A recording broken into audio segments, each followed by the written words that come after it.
Hello everyone, I'm Darcy Bono, and in this video I'm going to show you how you can very easily and quickly create your own jungle bases with very limited supplies. Now, jungle basing can look a little intimidating due to the number of layers that are usually involved. If you look at junglescapes, there's tons of undergrowth and vegetation on top of that, and that can quickly overwhelm your miniature. So I'm going to show you some very beginner-friendly techniques you can use on creating your own jungle bases. Let's get started. So let's start with the most outrageous one first. And by outrageous, I mean so simple it shouldn't work. What we're going to do is use black tea for the foundation of our jungle floor. This does most of the heavy lifting. So what we're going to do is start with a just blank, unprimed base, and we're just going to be sponging on a thick base coat of a dark brown. In this case, it's Dryad Bark. So just quickly base coat that. I use a sponge because why not?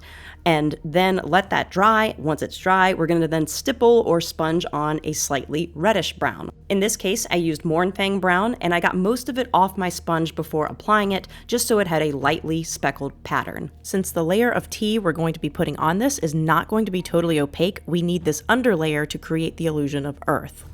Once the paint is dry, all you're going to do is apply a layer of glue. This is just Elmer's glue, PVA glue, craft glue, it doesn't really matter. Just apply a layer of glue. I use my finger because it gives a nice even layer. And then over here on this plate, I have Twinings black tea with a little bit of fine flock by Woodland Scenics. I really like their fine turf because it has just the right amount of texture. It doesn't look too much like shrubs. It looks like undergrowth.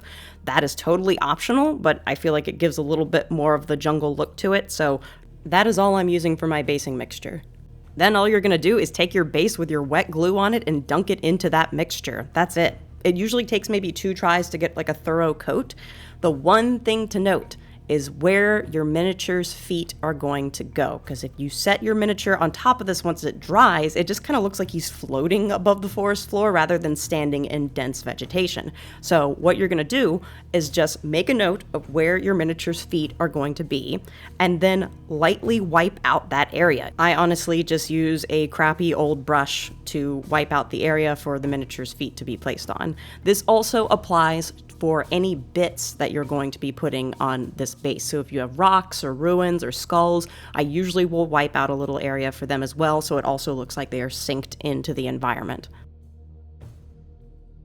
Okay, let's freeze frame right here, because this is pretty much the foundation of your jungle floor. This is most of the heavy lifting. Obviously, to make this more of a jungle, you need more vegetation, more plants, more basing bits. So I'm going to show you how to paint some ferns and some mossy jungle stone, but before we get to that, I'm also going to show you a secondary option if you don't want to use the tea basing. I know that some people don't want to use black tea. I've heard from people they're afraid it's going to mold or flake off. I personally have not had any problem with mold, and I've had some tea bases for years. I actually looked up the Twinings manufacturing process, and after the withering and drying process of tea leaves, they retain about 3% of their original moisture. Coupled that with the fact that we're shellacking this with glue and varnish, I really don't think mold is going to be an issue for most people. But if you'd rather not risk it, that's totally okay. I have another option for you that is almost just as easy as this one. So basing option number 2, you're going to start with a blank base. It doesn't need to be primed, and then apply a coat of Stirland Mud. There used to be Stirland Battlemire, but they stopped carrying that. It had a coarser grit, which would have been ideal for this because we're going to be using the texture of the grit to actually create the illusion of underbrush. And yes, you can always make your own Stirland Mud just by mixing acrylic brown paint with sand in varying ratios depending on how gritty you want your texture to be.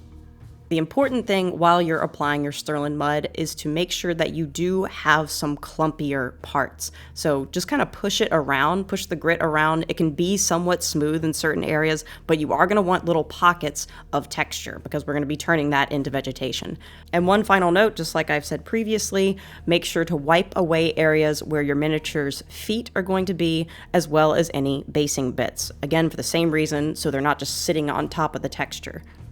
Once your base is completely dried, you're then going to apply a shade coat of Ratling Grime. I generally will mix just 1 drop of Ratling Grime with 1 drop of water. You don't really need medium for this because it doesn't really matter how the paint flows as we're putting it over a fairly textured surface. You just want it semi-transparent so it doesn't overly darken your base. Once your base is completely dried, you're then going to do some stippling using Mournfang Brown, and I'm going to be applying this with a makeup smudge brush that I got at Target for $5. Its rounded tip and dense bristles make it ideal for stippling.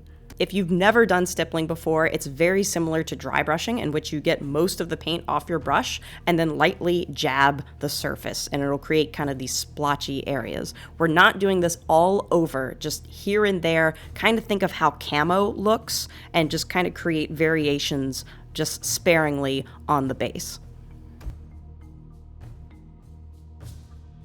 Once you've stippled using Mournfang Brown, you're then going to come in and do the exact same thing using Caliban Green, but this time focusing on the most textured parts. So find the clumpiest areas and then stipple that heavily with this green. You can use really any dark green, but I prefer this one because it's very saturated and it's also a kind of bluer green, so it creates these nice cool shadows that we're then going to highlight with a warmer green.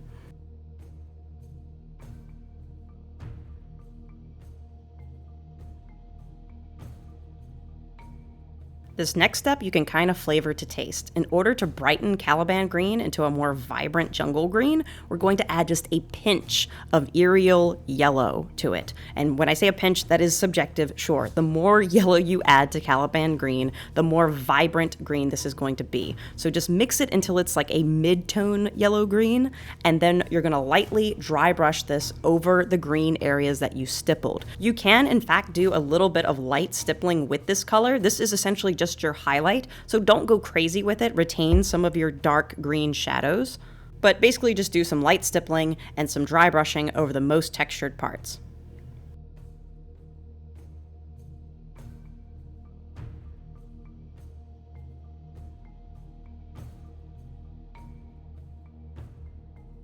And next, we're going to repeat the process, this time adding a little bit more yellow to our previous mix. So now at this point, it should be a fairly bright yellow-green. And since this is our brightest, finest highlight color, we're just going to be doing a very light dry brush over the most textured portions. So we've covered 2 ways that you can set up a jungle foundation. Let's move on to what gives the jungle its flavor. Let's cover some basing bits. And for bits, you have a ton of options. I'm going to show you one of the more accessible, which is just using Citadel's Barbed Bracken. It's these big jungly looking ferns, but there's also Make It Epic Basing. They sell basing bits as well as STL files to print your own. They are not an affiliate of mine. I just do a ton of business with them because I like their product. So definitely check them out when it comes to your jungle basing bits. So really quickly, painting jungle ferns, they can be a one and done process using contrast paints because these are fairly textured. You don't really have to do anything other than slap it on. In this case, I used Army Painter Speed Paint Ghilie Dew for the plant on the left, and I'm going to be doing something similar with the one on the right, but using Mantis Warrior Green and then calming that down and creating a gradient with a darker, more saturated green. So here we go. This is Mantis Warrior Green straight from the pot. As you can see, it is eye-searingly bright. But just let it dry, and then we will move on to the next step that will make all the difference.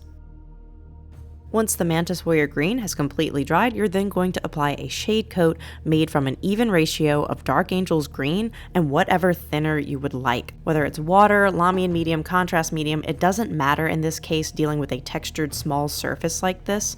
Really, you just want it transparent so it doesn't oversaturate that bright yellow green. Then after you apply that, immediately after, rinse your brush, and we are going to wipe away the edges so that yellow underlayer will show through. Now, the only real benefit of using a medium compared to water is that any medium, whether it's contrast or Lamian medium, will pull away a little more gradually, whereas when you use water as your thinner, which is actually what I'm using here in these first 2 leaves, it pulls off a little too much in my opinion. It definitely makes the highlights a little more stark. For the rest of these leaves, I'm actually using Lamian medium just so you can see the difference. It's the same mixture, it's 1-to-1, and same process, just apply it over top, but when I go to wipe it away, it creates a much more subtle color transition.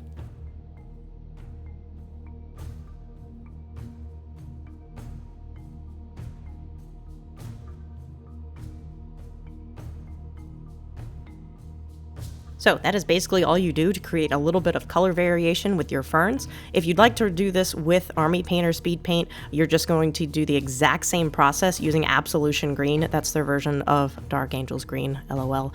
But yeah, same process.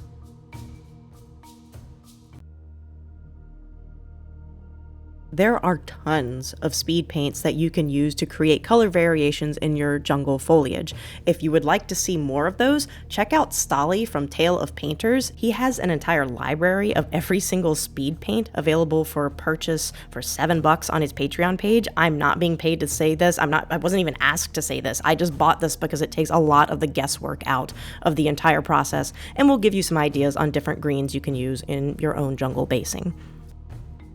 Once you've got your ferns painted, the best way to secure them to the base is actually by drilling a hole. This not only makes sure that they stay in place, but also looks like they are growing out of the ground. So match up a drill bit to the circumference of the fern you're using. It doesn't have to be very precise. You can always go back in with a hobby knife and widen the hole if you need to. You basically just need something for the stems to sink into. So once you've got a hole in your base, go ahead and just add a little bit of glue. Don't use as much as I did here. That was a mistake, but it's fine because the leaves cover it up anyway. And then you're just going to sink the stems into that hole, give it a good press just to make sure that it stays in there. And that is pretty much it. Okay, for the very last part of the video, let's look at painting some very simple jungle stone. You don't have to have jungle terrain or anything substantial on your miniature's base. A tactical rock also looks great in what I'm about to show you. So we're going to start with a Mechanicus standard gray base. Whether it's primed that way or you just base paint it that way because it's a single rock is fine. Just start with a mid-tone gray. Next, we're going to do some very heavy stippling and dry brushing using a rounded tip dry brush. Any of these will work. This is the basic shape of your brush that you want when you're doing stippling. The one on the left is an Artist Opus Series D large. They are great for doing terrain and anything where you're going to be needing a lot of coverage. The middle one is the same one we used previously in the video. It's just an eyeshadow smudge brush. And then the more narrow one on the right is just an eyeshadow brush. It was $2. It's super cheap, but it's great for stippling and getting into smaller areas compared to the other two. And one last note before we start, if you're doing something huge like terrain and want a brush that functions very similarly to the Artist Opus Series D, but is about $15 cheaper, try an ELF sculpting brush. That's the big fat mama on the right there. It's called a sculpting brush because it's meant to apply shadow to the hollows of your cheekbones and thus sculpt your face and trick people into thinking you're more gaunt than you actually are after binging on Baconators all weekend. But due to its rounded tip and tightly packed bristles, it is also perfect for stippling and dry brushing terrain. Next, all you're going to do is very heavily stipple using an ivory such as Wraithbone. The more yellow your ivory is, the warmer and more kind of like mossy military green your subsequent layers of green are going to be. The reason we're using ivory is because it has a very subtle amount of yellow in it, which will create warm highlights while having cooler shadows due to the mid-tone gray that we're going to keep in the recesses.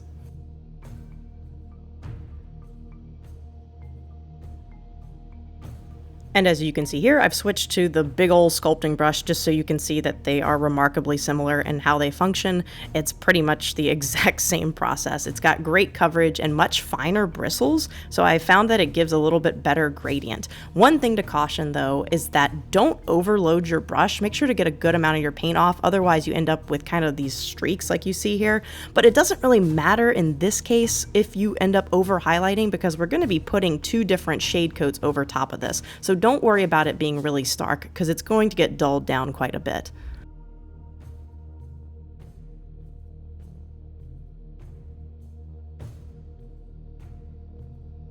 So the really large brushes will help set up your overall undershading, but if you want to enhance things a little bit more, I go in and just do a slight amount of extra stippling using a smaller brush. This is the smudge brush that I showed you earlier, and it just allows you to pinpoint where you want your little speckled splotches to be, just to add another layer of texture for when we put the shade coat on it in the next step.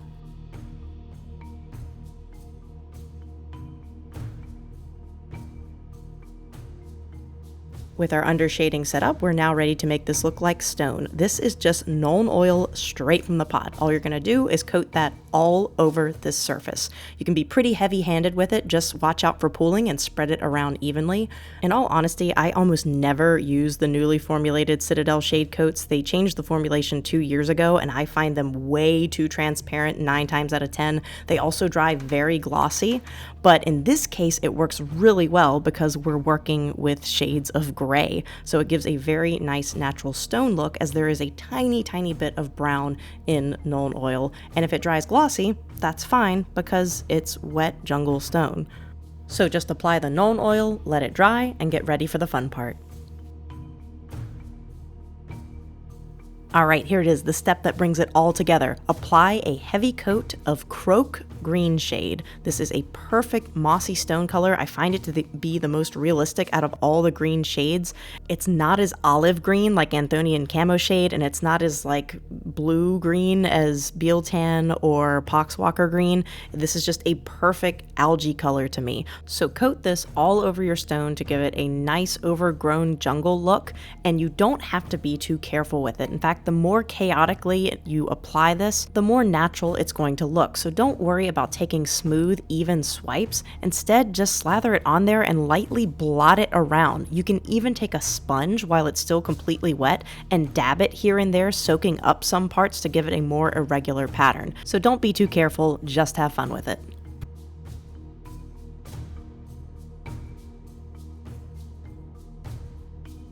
Alright, this final step is optional, but it sells the look so much. I highly recommend you guys do it. This is just lichen weathering powder by Huge Miniatures. They are an affiliate of mine. There's a link in the video description. I just really like their products and use them regularly. And all you've got to do to get this perfect jungle look is just apply this weathering powder while your Kroak Green shade coat is still wet. So immediately after applying your green shade, take an old beat up brush and dunk it in the lichen. You want a pretty good amount on there because we're going to make this rain down on top of the stone. If you've got a very large area to work with, try it this way first. Just hold the brush vertically over the stone surface and then lightly drum your fingers on the paintbrush handle to cause the lichen to rain down in irregular, natural patterns. If you're working with a smaller surface or you want your lichen to be very focused on a specific area, just do the exact same thing, but hold the brush much closer so there's less time for the powder to disperse while it's in the air. So just hold the brush very close. I have this one held horizontally. It gives me a little bit more control, and then just lightly drum your fingers on the handle of the paintbrush. Okay, I'm going to freeze frame right here because this is important. If you put on too much, this is powder. You can blow it away. It'll take off some of it will still be retained on the surface due to it connecting to the wet shade coat. But that being said, you're going to want to use a varnish in order to seal this in place. I personally like a matte varnish like Mr. Hobby Super Clear. I feel that it reduces the shine from the Kroak and Nuln Oil quite a bit more, but you can always retain that by using a satin varnish if you want a more wet stone look. So just sprinkle your weathering powder, seal it with the varnish of your choice, and you're done. So that, ladies and gentlemen, is how I do my jungle basing. These Von Ryan Leapers here were done using the second method with the stippling, and then you can see the barbed bracken that we did with the speed paints, but I did also add some orange flower tufts by Huge Miniatures. I really like them in this case because they help break up the green on the base, but also tie into kind of the warmer tones on the belly of the Leapers. But they come in different colors, so check them out if you're looking for a few different basing options. That green tuft on the right Leaper, that little one by his foot, those are their mini tuft series. They are absolutely perfect for adding just a little bit of spot color without overwhelming your miniature, and they look especially good on smaller miniatures like what we saw with the Barbarian. These mini tufts fit smaller, like 28mm bases much better than the big tall tufts I've seen in other brands. So thanks very much for joining me today, everyone. I know this was a bit longer video, but I hope you enjoyed it since we covered quite a bit, and I hope it gives you some ideas for making your own jungle bases. If you enjoyed the video, make sure to like, subscribe, and if you really enjoyed it and would like to support the creation of more video content, go on a shopping spree on any of the affiliate links in the video description. So thanks once again for stopping by, and until we meet again, happy painting, everyone.